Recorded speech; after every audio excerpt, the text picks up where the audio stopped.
አየ ጆሮ ይሰማል ልብ ያደምጣል ይባላል። ልቡ ሊያዳምጥህ የሚፈልግ ሰው በምልክት ቋንቋም ብነግረውም ይገባዋል። ለማንኛውም ወንዶች ልጆች የተሰማችሁ ልምከራችሁ፣ ዘላቂና ቋሚ የሆነ የፍቅርና የትዳር ግንኙነት እንዲኖራችሁ ሴትን ልጅ በፍቅር የምትማርኩበትን ምክሬን ላካፍላችሁ። የምትወዳትን ልጅ ይዘሃት ታዘለቅ የራስህ ታላደረካት ብታነጋግራት፣ ስልክ ቁጥሯን ብትቀበላት፣ ብትቀጥራት ሆነ ብትሸኛት፣ በስጦታ ብታንበሻብሻት ታንተ ታልዘለቀች ምንም ጥቅም የለውም።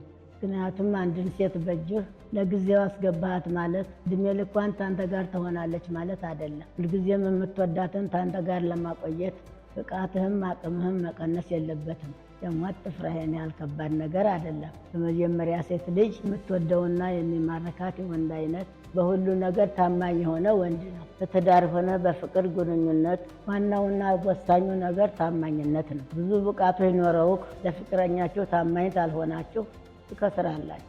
በስራም ሆነ በትዳር በፍቅር ግንኙነት ለመለያየት ቁጥር አንድ ምክንያት ተደርጎ የሚወሰደው ታማኝነት ማጣት ነው። ታማኝ ወንድ ለሴት ልጅ ክብሯ ነው። ሌላው ደግሞ ጨዋና ጨዋታ አዋቂ ወንድ ይማርካታል፣ ደስ ያሰኛታል። ብዙ ወንዶች ሴቶችን ለመማረክ የሚጠቀሙበት ከባድ መሳሪያ ነው። በእርግጥ ጨዋታ የሚያውቅ ወንድ የቤተሰብ ድምቀት ነው። አሰልቺ ሳይሆን ቁም ነገር ያለው፣ ተጫዋች ለዛ ያለው፣ አስደሳችና ፈገግታን ጫሪ የድብርት ጅግና የሆነ ወንድ ይማርካታል።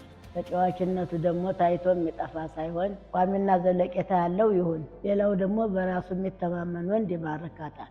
ወንድ ላይ ተሆንክ ራስህ ዓለም ንጉስ መሆን አለብን። በዓለም ላይ ብዙ መልከ መልካም ያልሆኑ ወንዶች፣ መልከ ጥፉ ለማለት ደግሞ አይደለም። መልከ መልካም ተሆኑት ወንዶች የበለጠ ሴቶችን ለመማረክ ድምጥ አልባ ማሳሪያቸው በራሳቸው መተማመናቸው ነው። በራስ መተማመንን በእውቀት በችሎታና በስራ በስኬትህና በጥረትህ እንዲሁም ደግሞ ለራስህ ደጋግመህ በመንገርና በማሳመን የሚገነባ ስብዕና ነው።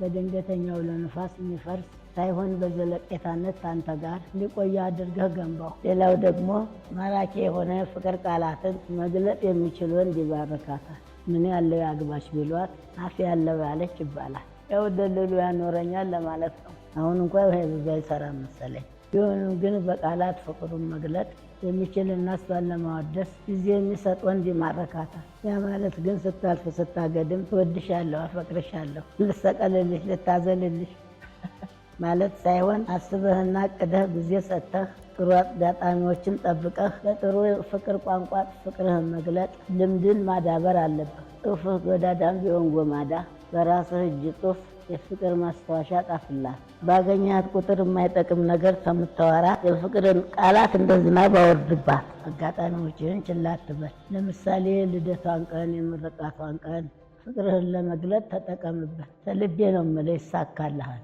ሌላው ደግሞ የግል ንጽህናህን መጠበቅ ነው። ሰዎች በመልክህ ብቻ ሳይሆን በመልካም መዓዛህም ይገመግሙሃል።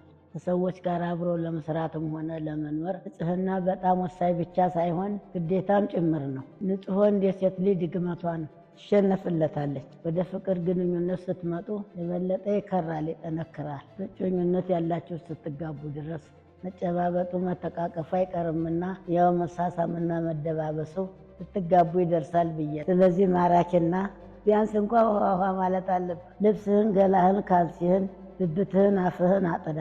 ያኔ ታንተ ጋር መሆንንና መዋልን ትፈልገዋለች። ሌላውን ደግሞ እድሜ ተሰጠን፣ ሌላ ጊዜ አብረን እንማከራለን። አመሰግናለሁ። ጌታ እግዚአብሔር እድሜና ጤና ይስጣችሁ። በጣም እወዳችኋለሁ። ተባረኩልኝ።